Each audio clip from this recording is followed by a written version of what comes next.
Hi and welcome. Martina here with my project or projects with the Spellbinders large die of the month September 23.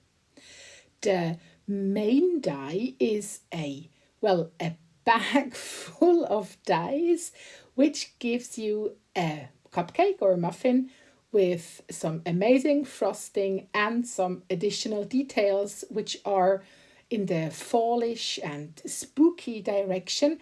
There's a small ghost, a skull, there is a witch's hat, one of these spooky eyeballs, you have a broom, and I created this card using the the ghost and the more spooky parts of the dies, and I colored all pieces with alcohol ink markers and added some dry embossed and heat embossed details to the card.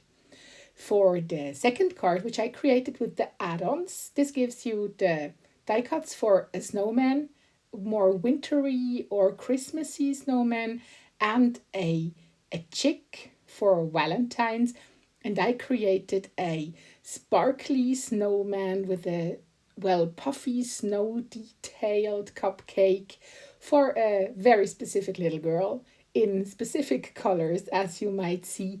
And I think this is just a fabulous set because it's super versatile and has amazing and fun detail pieces. And as we all know, I like to take them out and create something with them, and decided to create a fall wreath because there is this super fun fall y'all sentiment die in the set which I just wanted to use. And I thought, why not take a different approach to my really, bold, colorful cards, but I think something more mixed media-ish would be fun to create, add to the mix.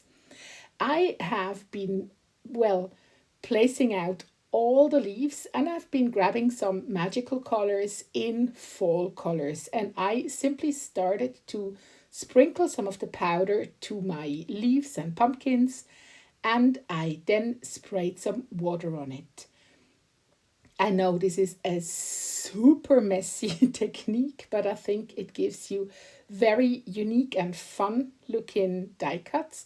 And I also think it's a very versatile idea because you can use whatever color powders you have on hand, or you could also use watercolors. You can also use acrylic paint, which you maybe water down slightly and then just paint the pieces, or distress crayons, whatever colors you like to use. I think just cut out some of these white leaves and branches and pumpkins and dive in and color them to whatever color your heart desires.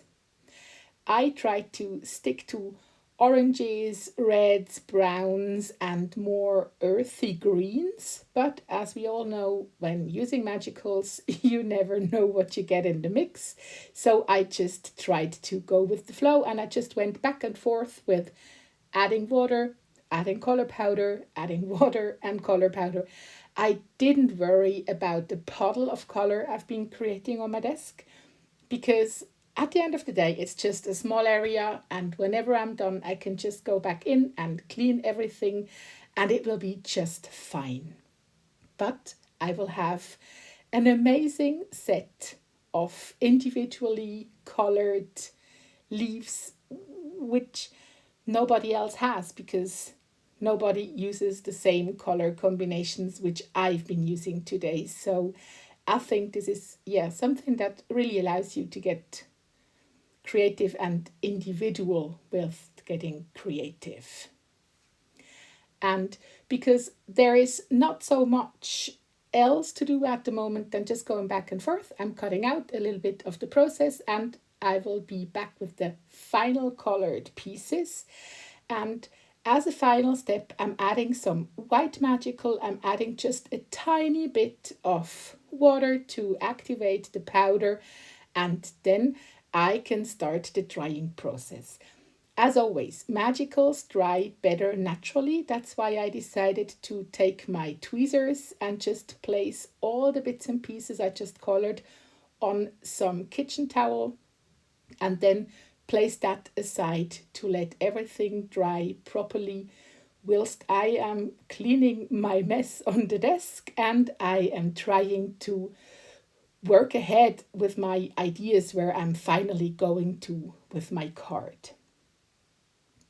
And you see, the mess is dried and everything is still wet, but I can just place it aside as it is and come back in some time, and I will have some amazing pieces to work with. And here they are. I mean, it's a fallish, shimmery bunch of beauty, right? I have been taking a piece of craft cardstock because I absolutely love using craft at the moment, and because I knew I'm going to be dimensional on that card. I already prepared the backside of the card panel to be glued on my card later, because I don't like to add the glue when I already decorated the front, because sometimes you just mush things down, which is a pity. As I'm going to create a circle and a wreath, I am trying to get as much help as I can. And in this case, the help is a die cut circle, which will be helpful with the alignment of the leaves and branches to get a nice, well, circle shaped and not egg shaped wreath at the end. To make sure everything stays in place very nicely, I'm using Burley Arts glue and my beloved Share Handmade Kindness paperweight. It just helps to put everything down whilst drying. And in the drying time, I'm starting to sort the leaves and branches and pumpkins and things I've colored to get an idea of how much I have of everything, so I can get an idea of how I can arrange these things on the wreath. And I didn't even know if I will be using everything or maybe not. It's just nice to have everything sorted out and ready. And because I know these branches were too long and too straight for my circle, I started with them and just, well, ripped a tiny bit off of the end of them, so it just works out nicely in my circle shape. And as I thought it would be nice to have them as the base of my circle or my wreath, I started with gluing them down. As always, when I'm using a wreath as my pattern, I just glue the tiniest part on the back of the die cuts, so I still have some fluffy dimensionality within the wreath, which I absolutely love. And you see, I can still go back and adjust something and glue it back. It's no rocket science. It's just wiggling things around and placing them in a way that you like. I like my wreaths. I don't know what the plural of a wreath is. I like them irregular. That means I like to work them, well, not. I like to work in odd numbers and in a regular arrangement. This makes my eyes happy. And that's why I just go in and place all these leaves at actually the same place in my prepared wreath, and I will do just the same with every other leaf I will be adding to the wreath.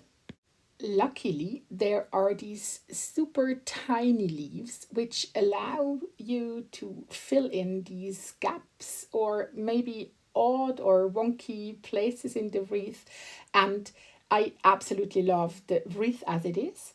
And I then decided that I will skip the pumpkins and everything else, but will add that fall y'all sentiment because I thought that's really nice and funny.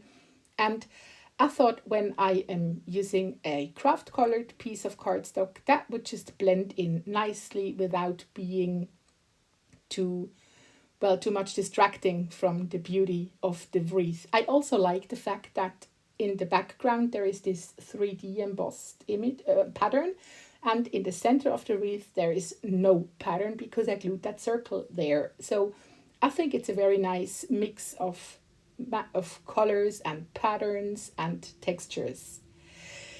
Speaking of textures, adding more bling, because we have a lot of shimmer, and now I'm adding some bling to the wreath. I think that's something very nice to add to a wreath like this. Just not too much, not too little, just as much that you can nicely see them, but not an overwhelming amount of bling. But yeah, I think it makes these, again, the question of the plural, but I think some bling can just make a wreath pop, and I absolutely like that. To glue the sentiment to the center of my wreath, I've been using a small piece of foam adhesive tape, but first I will be adding my card panel to my card. It's an A2 top fold card, as most of the cards are that I am creating, and I just think it was smart to add the glue to the back before I added that dimensionality and that fluffiness to my card actually. And now I'm just releasing the protection paper of my foam adhesive and making sure that I'm placing the sentiment in the center of my wreath, which is actually, I think it's kind of round and not so wonky, which I really like. And I'm very happy with the result. I hope you like it as much as I do. And here are the two other cards I created with this month's dice. And I wish you a very wonderful day. I hope we see us soon with the next video. Bye!